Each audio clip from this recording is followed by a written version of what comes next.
Það er til fjöldinn allur af skemmtilegum leikjum og aðferðum til þess að gera skák enn meira spennandi fyrir nemendahópa. Einn þeirra er leikur sem er kallaður Stormur sem er mjög skemmtilegur. Stormur virkar þannig að nemendum er parað saman og þeir setjast niður og byrja að tefla. Og þegar það er aðeins liðið á skákina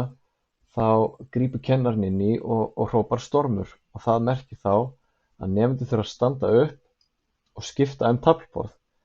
Það eru nokkrar útgáfur á þessu og ein útgáfan er þannig að nemendur standa upp og horfa í kringum sig yfir öll hin borðin og velja sér nýtt borð til þess að setja sig, velja hvort þeir eru með hvítt eða svart. Og það gerir þetta svolítið spennandi að þetta krefst þess að nemendunum að þeir horfi vel yfir allar stöðunar og leggi mat á það hvort standi betur í hvaða stöðu fyrir sig, hvítur eða svartur, og velja sér bestu stöðuna sem er í boði og flýti sér að setjast þar af því að þetta býr til hálfgerðan svona stólaleik í leiðinni að vera fljótur að finna sér sæti og sá sem er lengi að taka ákvörðun og meta stöðunar, hann endar mögulega með slæma stöðu. Þannig að þetta er svona skemmtilegur leikur í sjálfu sér.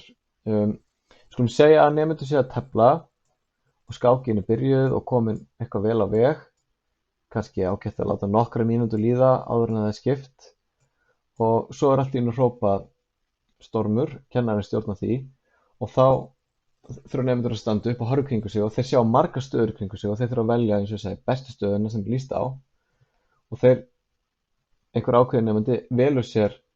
stöðu og sest niður með hvítt og hann er komið með vinningsstöðu hér, allt í einu og sá sem var svo óheppinn að lenda með svarta mótunum, var kannski lengi að velja og lengi að taka ákvörðun, hann er allt í einu með tapaða stöðu. Svo heldur skákin áfram og kannski nær hvítur allt í einu að máta hér og svo er kannski aftur hrópað Stormur og þá þarf allt í einu aftur að standa upp og horfa í kringum sig og velja sér nýja stöðu. Og þetta er mjög skemmtilegt, nemendur eru mjög spenntir í þessu og þeir fá sífellt að skipta stöður, þannig að þeir fá alltaf nýja stöðu og þetta getur líka gefið þeim nemendum sem eru kannski aðeins slakari í skákinni og ekki komin eins langt eins og hinir, getur gefið þeim tækifæri að fá allt í einu vinningsstöðu,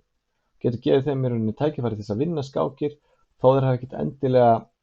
fengið upp vinningsstöðuna sjálfur. Þannig að þetta er ýmsar útfærslur á þessum leik og hann er eins og ég segi mjög skemmtilegur.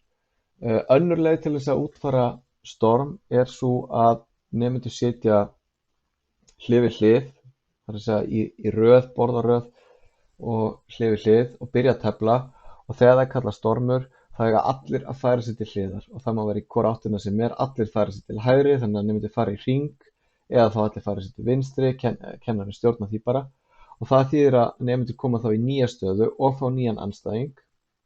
og svo þegar kennarinn hrópar aftur Stormur þá færa sig allir aftur til hliðar og fá þá aftur nýja stöðu og nýjan andstæðing og þannig gengur þetta og tíminn er mjög fljótur að líða þannig og nemendum er haldið á tánum allan tíman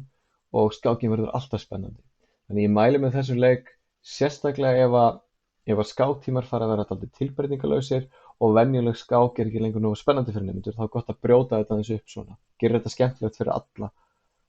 nemendur.